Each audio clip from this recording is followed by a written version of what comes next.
الشيطان الرجيم. بسم الله الرحمن الرحيم. إن هذا القرآن يهدي للتي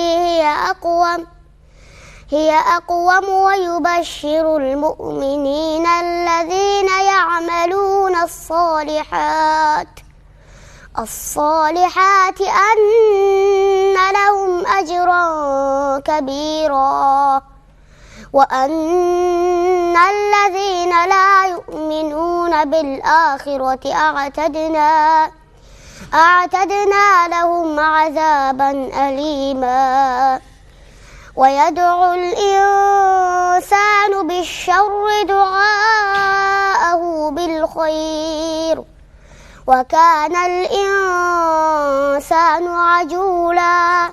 صدق الله العظيم. لا إله إلا الله، ما شاء الله تبارك الرحمن، أجزاه الله خير. بالفعل يعني الصوت جميل جدا، وأيضا مثل يعني بلال النطق ما شاء الله عليه واضح، ومخرجات يعني الأحرف جدا جميل.